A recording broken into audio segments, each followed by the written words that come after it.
तेज आवाज में बोली, आंटी आंटी आप ठीक है? लेकिन शनाया की बात का बूढ़ी औरत पर कोई ऐसा नहीं हो रहा था। वो बेहोश हो चुकी थी। बिना एक पल की देरी किए शनाया ने उसे संभाला और एक ऑटो रोककर बढ़ाते हुए बोली, भैया प्लीज सबसे पास के हॉस्पिटल ले चलिए। चल दी।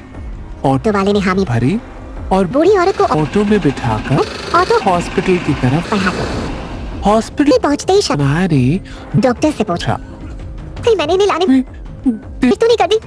कुछ मिनटों की जांच के बाद डॉक्टर ने शांत लहजे में कहा, घबराने की बात नहीं है, इनका ब्लड शुगर बहुत कम हो गया था, इसलिए बेहोश हो गई, लेकिन आपने सही समय पर यहाँ लाकर की जान बचा ली। ये सुनते ही शनाया ने राहत की एक लंबी की सांस ली, उसकी आंखें भर आई। नर्स ने बूढ़ी औरत को ग्लूकोज स्ट्रिप लगाई और कुछ देर बाद उसकी आंखें खुलने लगी। उसने सबसे पहले जिस चेहरे को देखा वो शनाया थी। बूढ़ी औरत की मुस्कुराती हुई कमजोर आवाज वहाँ गूंज उठी, तुम्हारा बहुत एहसान है, तुमने मेरी जान बचा ली। शनाया मुस्कुराते हुए बोली, एहसान कैसा था? इंसान ही इंसान के काम आता है। बूढ़ी औरत ने शनाया का हाथ कसकर पकड़ लिया। उन कांपते हाथों में एक प्यार और भरोसा था, जैसे वो शनाया को कब से जानती हूँ। तभी शनाया का फोन बजा और वो फोन पर बात करते हुए हॉस्पिटल से बाहर निकल निकल गई। उसे लगा था कि इस बूढ़ी औरत से उसकी ये आखिरी मुलाकात बात थी, मगर ऐसा बिल्कुल नहीं था। अगली सुबह शनाया अपनी छोटी सी किताबों की दुकान में बैठी थी। दुकान में फूलों की हल्की महक थी और कागजों की खुशबू फैली हुई थी। शनाया अपनी नोटबुक में कुछ डिजाइन स्केच कर रही थी। तभी उसकी दुकान की दरवाजे की घंटी टिन करके बज, मतलब दुकान पर कोई आ रहा था।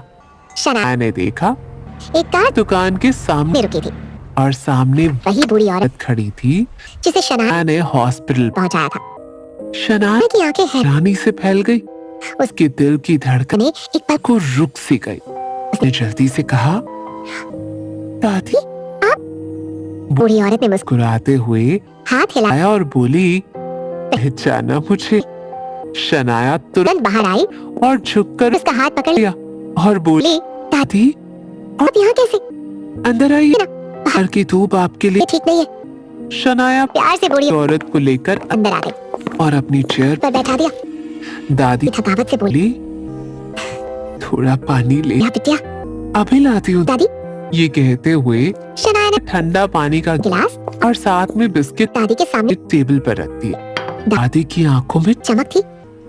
शनाया ने फिक्र भरी आवाज में पूछा, कैसी हैं आप? दादी ने जवाब दिया, ठीक हूँ, सिर्फ तुम्हारी वजह से। दादी ने थोड़ा झिझकते हुए पूछा, नाम तो बता देती बेटा। वैसे अब तक मैंने तुम्हारा नाम देवदूत रख दिया है।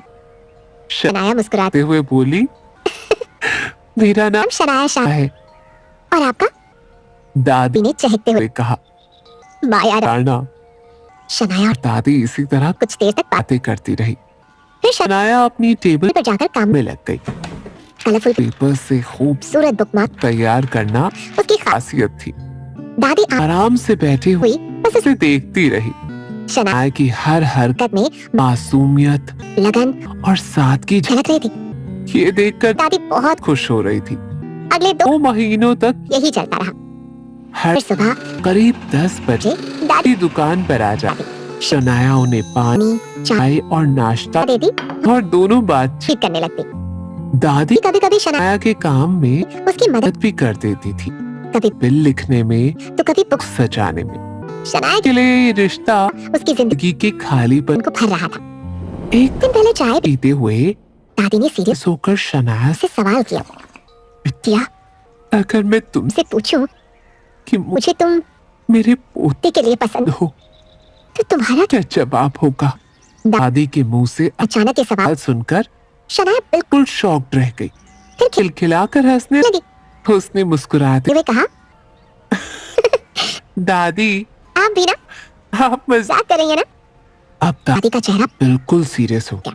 उन्होंने जल्दी से कहा, नहीं मैं सच कह रही हूँ, क्या तुम मेरे पोते से शादी करोगी? अब काम करते हुए शनाया के हाथ एकदम से रुक गए। वो अनकंफर्टेबल फील करने लगी। उसने जबरदस्ती मुस्कुराते जबाने की कोशिश कर हुए कहा, दादी मेरा आपसे दोस्ती का रिश्ता है, और मेरे लिए इतना ही काफी है। लेकिन दादी कहाँ मानने वाली थी। उन्होंने मुस्कुराते हुए कहा, तुम आराम से इस बारे में सोच कर तो देखो, क्योंकि मेरा पुत्र तब बहुत जिम्मेदार है और दिल का साफ, भी है, वो अच्छा खासा कमा भी। लेता है। मुझे तो लगता लगता है कि तुम्हारे जैसी ऐसी लड़की ही उसको के लिए बनी है। शनाया ने बस मुस्कुरा बुला दिया, उसने कोई जवाब नहीं दिया, दादी वहाँ से चली गई। शनाया ने भी उनकी बातों को वही भूल जाना ठीक समझा और शाम शाम को अपना सारा काम खत्म कर करके अपनी दीदी के घर पहुंची। लेकिन घर के अंदर कदम रखते ही उसे अपनी जीजा जी के चीखने चीखने की आवाज सुनाई दी। अब से सब कुछ आधा आधा बटेगा, खर्चे, घर की किस्तें और कार का लोन भी। तुम्हारी बहन हमारे घर में रह रही है, तो उसे बराबरी से हिस्सा देना ही पड़ेगा। इस जरा हर महीने 5,000 रुपए देकर वो अपना पल्ला नहीं झाड़ सकती। क्योंकि हम उस बोझ को अपने पास रहने दे रहे हैं, यही उस पर हमारा एहसान है। शनाया के कदम अपनी जगह पर जैसे जड़ हो गए। तभी शनाया की बहन की रूह रोती हुई आवाज आई, बेचारी कहाँ जाए? आएगी, उसका मेरा और तुम्हारे अलावा कौन है यहाँ? तुम कुछ तो सोचो। जीजा ने गुस्से और नफरत से कहा, मुझे कुछ नहीं सोचना, इस तरह मुफ्त में मैं एक बहन को तो पाल ही रहा हूँ, अब दूसरी को भी नहीं पाल सकता। ये पहली बार नहीं था जब शनाया को ये सब सुनना पड़ रहा था। पहले भी वो अपने जीजा के ताने सुन चुकी थी, लेकिन आज से पहले उसने अपने जीजा को अपनी बहन के साथ इतने तीखे लहजे में पेश पेश आते नहीं देखा था। शनाया सीधा अपने कमरे में आ गई। उसे समझ नहीं आ रहा था कि वो इस प्रॉब्लम से बाहर कैसे निकले। उसने बड़बड़ाते हुए कहा, नहीं, कुछ तो करना पड़ेगा, दीदी की चिंता दूर करने का एक ही तरीका है, और वो तरीका है शादी। ये सोचते ही शनाया कि बोहे तन गई, क्योंकि शनाया अपनी लाइफ में इतनी बिजी थी कि आज तक उसका कोई बॉयफ्रेंड नहीं रहा था। तभी उसके कानों में माया का प्रपोजल गूंजने लगा, क्या तुम मेरे पोते से शादी करोगी? शनाया का दिल तेजी से धड़कने लगा, उसकी आंखों से नींद कोसों दूर थी। एक तरफ उसके कानों में जीजा की बातें गूंज रही थी, तो दूसरी तरफ माया का प्रपोजल। शनाया की आंखों में आंसू भरा है, उसका दिल टूट रहा था। अपने ही घर में बोझ कहलाना कितना दुख भरा होता है। उसने तकिए से अपना चेहरा छिपा लिया और जोर से रोने लगी। शनाया रोते हुए बोली, दीदी पहले से इतनी प्रॉब्लम फेस कर रही और अब ये सब, अगर मैं यहाँ से चली जाओ तो शायद वो सुकून से रह पाएगी। लगभग 2 घंटे तक शनाया अपनी ही उलझन में उलझी हुई थी, लेकिन फिर उसने एक गहरी सांस ली और अपने आंसू पोंछ लिए। उसने टेबल पर रखा अपना फोन उठा लिया, उसके हाथ कांप रहे थे।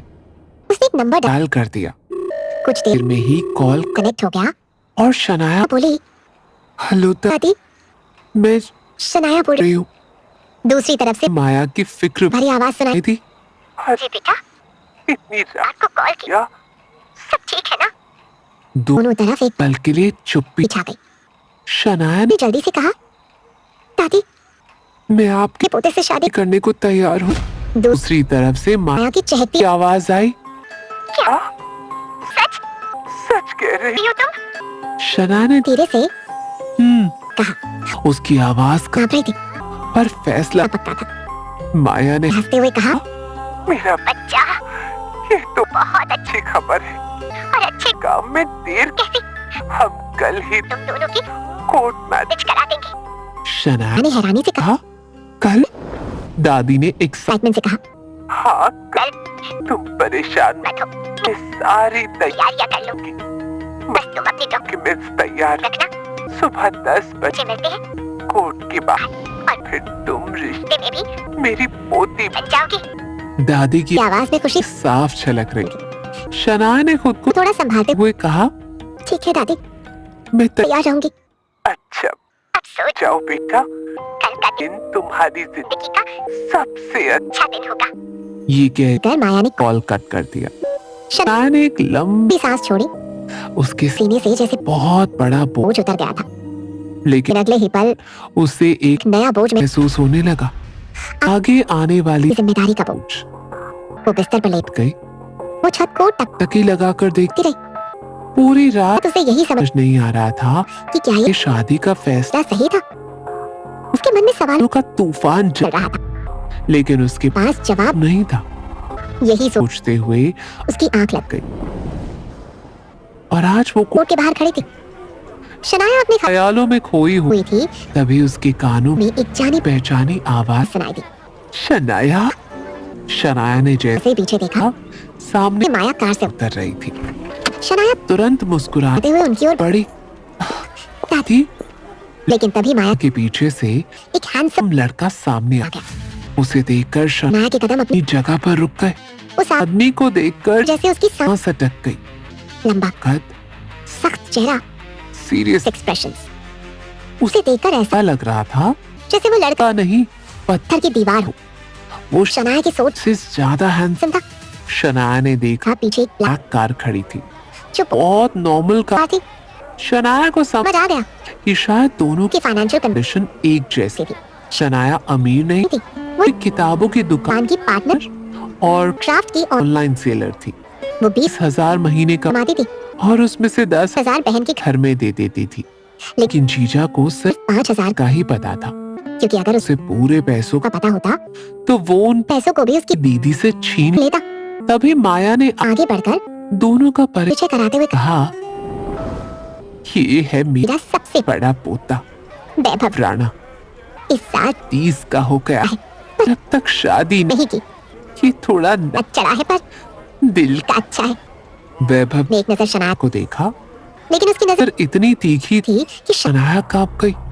ये देखकर माया ने कड़े लहजे में कहा, वैभव। शनाया ने झिझकते हुए मुस्कुराकर कहा, नमस्ते मिस्टर राणा, मैं शनाया शाह हूँ। वैभव ने उसकी बात को इग्नोर कर अपनी हैंड वॉच में टाइम देखते हुए कहा, चलो जितनी जल्दी हो सके कागजी काम निपटा लेते हैं। ये कहकर वो बिना शनाया की बात सुने माया की तरफ मुड़कर बोला, धूप बहुत है, आप अंदर बैठे। शनाया को अब तक वो बहुत रूड लग रहा था, लेकिन माया की इतनी परवाह करते देखकर शनाया को अच्छा लगा। माया को कार में बिठाने के बाद वैभव शनाया के पास आकर खड़ा हो गया। उसकी आंखों में पहली बार टेंशन दिखाई दे रही थी। थोड़ा रुककर वैभव ने कहा, मिस शाह, अगर अभी भी आप पीछे हटना जाए तो हट सकते हैं। शायद एक बड़ा फैसला है, इसे सिर्फ दादी की बात का मान रखने के लिए मत कीजिए। शनाया के होश उड़ गए। उसे इस समय ये सुनने की उम्मीद नहीं थी। क्या फैसला लेगी शनाया? क्या एक अनजान से शादी कर शनाया किसी बड़ी प्रॉब्लम में फंसने जा रही थी? क्या होने वाला था शनाया के इस फैसले का अंजाम? सवाल तो बहुत है,